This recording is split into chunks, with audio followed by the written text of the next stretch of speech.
నా పేరు జానకిరామయ్య ఆచారి, నెల్లూరు జిల్లా, నెల్లూరు టౌన్ నుంచి వచ్చాను. నేను నెల్లూరు జిల్లా విశ్వబ్రాహ్మణ సంఘ గౌరవ అధ్యక్షుడిని. సో దాంతోపాటుగా కొంత అమ్మ రాయరాశ్రమ దయ వల్ల కొంత జ్యోతిష్కం వాస్తు కూడా ప్రవేశం ఉంది. అదేవిధంగా ఈరోజు మా మిత్రుడు రమణయ్య గారు ఇదితో హరినాథ్ గారు, బాలరాజు గారు కూడా ఇక్కడ తీసుకురావడం జరిగింది.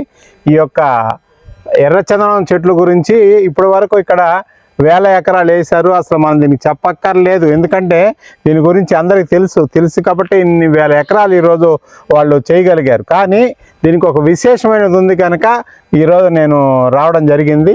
దీని విశేషం ఏమంటే, ఇది ఇంచుమించుగా ఎక్కడైనా చూడండి మీరు, నరసింహస్వామి ఉన్నటువంటి ఏరియాలోనే వస్తుంది. ఎందుకు వస్తుంది అలాగంటే, ఆ రోజు మన నరసింహస్వామి గారు హిరణ్యకశిపుడిని సంహరించినప్పుడు ప్రహ్లాదుడు పిలిస్తే హిరణ్యకశిపుడు గారు ఆ స్వామి పిలిచినప్పుడు, స్వామి ఇక్కడ ఉన్నాడు అక్కడ ఉన్నాడు అని హిరణ్యకశిపుడు మాట్లాడినప్పుడు ఒక స్తంభాన్ని చూపిస్తారు. ఆయన ఈ స్తంభంలో ఉన్నాడు విష్ణువు అంటే, అక్కడి నుంచి వచ్చారు స్వామి. ఏ విధంగా వచ్చారు?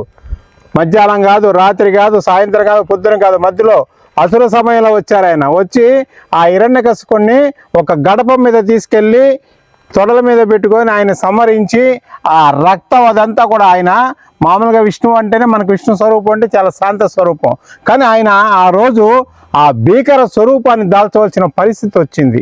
కనుక ఏం చేశారంటే, ఆయన అది అయిపోయిన తర్వాత ఆయన సలాచడానికి ఎంతోమంది మన కుల దేవతలు, ఈశ్వరుడు, బ్రహ్మ, విష్ణు అందరూ కూడా వచ్చారు ఆయన్ని సూత్రాలతో చల్లారడానికి. కానీ ఆయన యొక్క భీకర స్వరూపాన్ని తగ్గించలేకపోయారు.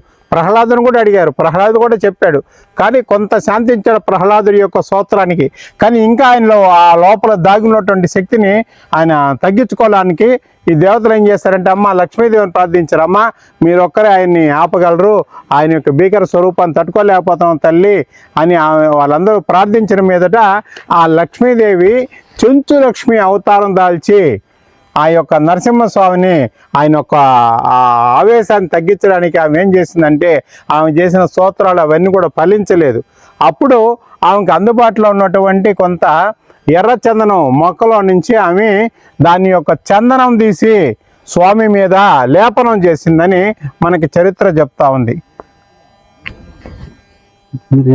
ఆ రోజు ఆ లేపనం వల్ల స్వామివారికి శాంతి కలిగింది. ఏ విధంగా? ఈ యొక్క ఎర్రచందనంలో నుంచి ఆ తైలం, మామూలుగా దేవుడు ప్రతి ఒక్క భగవంతుడికి కూడా చందనంతో చందనాలంకారం చేస్తాం, కానీ ఆయన యొక్క మహోద్రమైనటువంటి ఆ అగ్ని స్వరూపమైనటువంటి ఆ నరసింహస్వామిని తలాచడానికి ఏ గంధం వేసినా సరిపోలేదు. అందుకని అప్పుడు ఏం చేసిందంటే, ఎర్రచందనంలో నుంచి ఆ మహాతల్లి యొక్క శక్తి ఉంది కనుక దానిలో నుంచి తీసుకున్నటువంటి ఆ యొక్క చందనాన్ని తీసుకొని ఆయనకి లేపనం చేసినట్లయితే ఆ రోజు ఆయన చాలా వరకు శాంతి కలిగి ఆ రోజు ఇలా ఈ చెట్ల మీద, కొండల మీద దాటుకుంటా అహోబిలంలో పోయిన స్థావరం ఏర్పాటు చేస్తారు. రోజు ఆ నరసింహస్వామి వారికి సాక్షాత్ మహాలక్ష్మీదేవి అయినటువంటి చెంచులక్ష్మి రూపం ధరించి ఆ చందనాన్ని దీంట్లో నుంచి ఒక ఎర్ర చందనం తీసి ఆయనకి లేపనం చేసిన తర్వాతనే ఆయన శాంతించడం జరిగింది. ఆ రోజు వేసినటువంటి ఆ గంధమే ఈరోజు ఆయిల్ రూపంలో మనకి ఈరోజు ఆ యుగానికి అది చందనం కింద ఉండింది ఆమె తీసుకున్నప్పుడు. ఇప్పుడు అది ఆయిల్ రూపం అయ్యి అది ఇప్పుడు మీరు రాకెట్లకి కూలెంట్ ఆయిల్ గా అనేక రకాలు ఇవ్వాలి ఏదో చెప్తున్నారు. అది ఆయిల్ వచ్చి 2,50,00,000 అండి. 1 లీటర్ ఆయిల్. దీని మీద 1 టన్ను చెట్లకి 1 లీటర్ ఆయిల్. మరి ఎందుకండి అంత దానికి విలువ పెరిగిందంటే, సాక్షాత్ లక్ష్మీదేవి చెయ్యి దాని మీద పెట్టి ఆ రోజు ఆమె వేసిన పునాదులే ఈ రోజు మనకి. దీనివల్ల మీరందరూ కూడా కోట్ల రూపాయలకి దాన్ని తీసుకెళ్ళిందంటే ఆ చరిత్ర అక్కడి నుంచి వచ్చింది. ఆ నరసింహస్వామి ఎందుకే చూడండి మీరు ఇప్పుడు ఎక్కడ వస్తున్నా మీకు చెట్లంతా కూడా ఇంచుమించు లక్ష్మీ నరసింహస్వామి గుళ్ళు చుట్టూనే మీకు ఏర్పడతా ఉన్నాయి.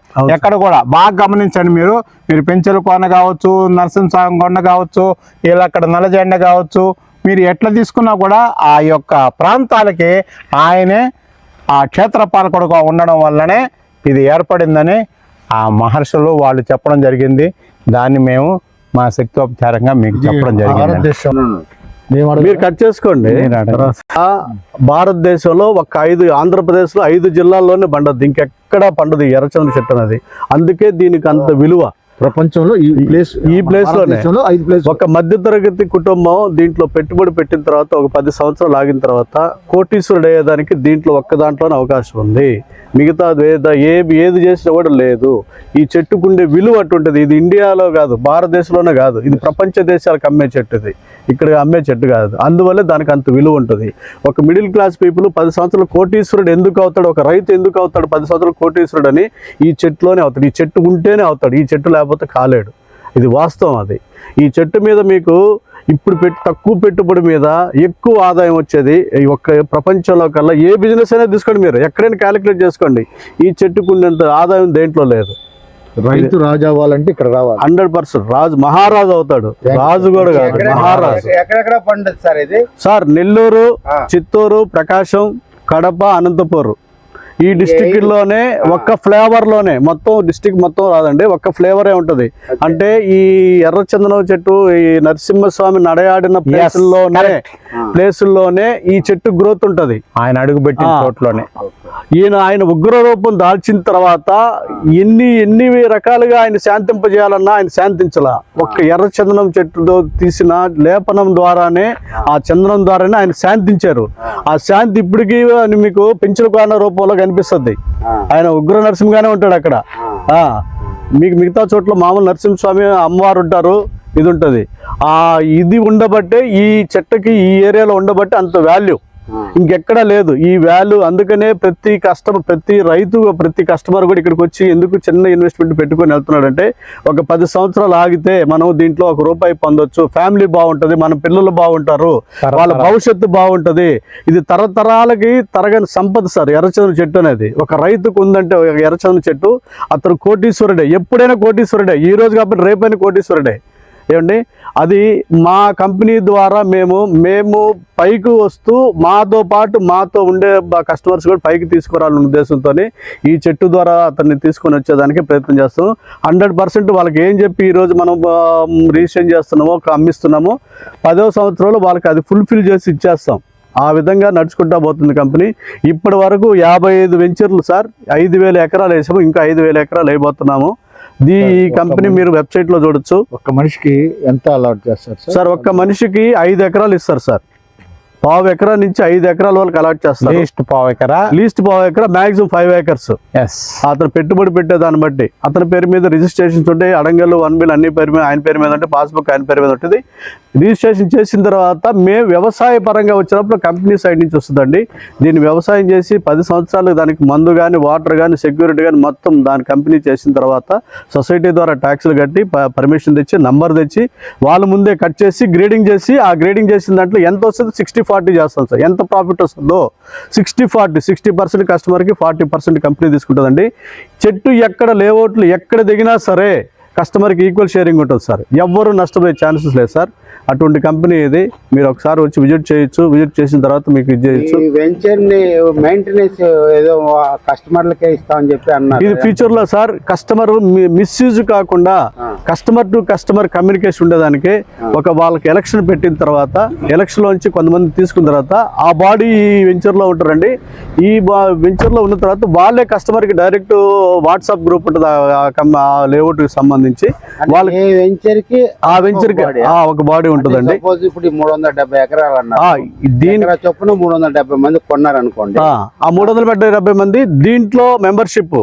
దీంట్లో ఆ 370 మందిలో ఒక 10 మందిని తీసుకుంటారు. ఆ 10 మంది బోర్డ్ ఆఫ్ డైరెక్టర్ గా ఉంటారు. ఇక్కడ సొసైటీలో ఉంటారు. సొసైటీలో ఉన్న తర్వాత కంపెనీ నుంచి కొంతమంది ఉంటారు. వీళ్ళు మీకు అందరూ కలిసి ఒక గ్రూప్ గా ఏర్పాటు చేసి, ఒక వాట్సాప్ గ్రూప్ చేసి ఈ లేఅవుట్ కి సంబంధించి ఈ అప్డేట్ అన్ని ఇస్తూ ఉంటారు ప్రతి కస్టమర్ కి. ఇచ్చిన తర్వాత వాళ్ళు ఏమైనా డౌట్స్ ఉన్నా కూడా అడగచ్చు. మనం పర్మిషన్కి ఎలా వెళ్తున్నాం, పర్మిషన్ ఏం పెట్టాము, ఎంత వస్తుంది, ఏంటి, ఎప్పుడు వస్తుంది, ఎన్ని రోజులు వస్తుంది, ఇవన్నీ అప్డేట్ వాళ్ళకు ఉంటాయండి. అప్డేట్ అప్పుడు ఏమవుతుందంటే కమ్యూనికేషన్ గ్యాప్ రాదు. కస్టమర్కి సర్వీస్ ఉన్నప్పుడు కస్టమర్ బయటకు వెళ్ళడండి. వాళ్ళకి అప్డేట్ ఇస్తున్నప్పుడు కంపెనీ నుంచి ఎక్కడికి వెళ్ళడు. ఇది మనకి ఎక్కడున్నా సరే మనకి అప్డేట్ ఉన్నారు వీళ్ళు ఏం జరుగుతుంది అక్కడ లొకేషన్ లో సైట్ లో ఏం జరుగుతుంది మనకి అప్డేట్ ఉంది అన్నప్పుడు అంటే మన ఈ వెంచర్ కి ఒక సొసైటీ ఉంటుందండి. సొసైటీ ఉంటుంది. లో ఓ 10-15 మంది ఉంటారండి. వాళ్ళతోనే కంపెనీ వాళ్ళతో డీలింగ్ ఉంటుందండి. అప్పుడు కస్టమర్ కి లింక్ ఉంటది, వాళ్ళు చూసుకుంటా ఉంటారు. మేజర్ గా కంపెనీ ఉంటది, కంపెనీ నుంచి అన్ని వస్తాయి ఉంటది. ఉంటదండి. ఈ ప్రతిదీ 300 మంది కంపెనీతో కలవలేరు కాబట్టి ఈ గ్రూప్ ఉంటది, సొసైటీ ద్వారా. ఈ సొసైటీ ఉంటది, ఈ సొసైటీ ద్వారా మొత్తం వాళ్ళ కమ్యూనికేషన్ ఉంటది. 10-11 మంది పలాన్ డేట్ కటింగ్ డేట్ ఇచ్చారండి, ఆ రోజుకి అందరూ ఇదేవారు అనేసి వాళ్ళ అప్డేట్ ఎంత మంది ఒక రోజుకి ఎంత మంది రాగలరు, ఎన్ని ఎకరాలు కట్ అవుద్ది అనేది అన్ని అప్డేట్ ఉంటదండి. దాని ప్రకారంగా ముందుకు వెళ్తున్నాం అండి. అది ప్రతిదీ 100% అందరినీ మొత్తం సొసైటీ పెట్టుకొని మొత్తం ప్రతి కస్టమర్ పిలుస్తారండి. పిలిచి వాళ్ళ ముందే కట్ చేస్తారు, వాళ్ళ ముందే గ్రేడింగ్ చేస్తారు. ఆ రోజు ఆన్లైన్ రేట్ ఉందో దాని ఈ వీడియో గనుక మీకు నచ్చినట్లయితే లైక్ చేసి షేర్ చేయండి. మరిన్ని లేటెస్ట్ అప్డేట్స్ కోసం మా ఛానల్ ని సబ్స్క్రైబ్ చేయండి.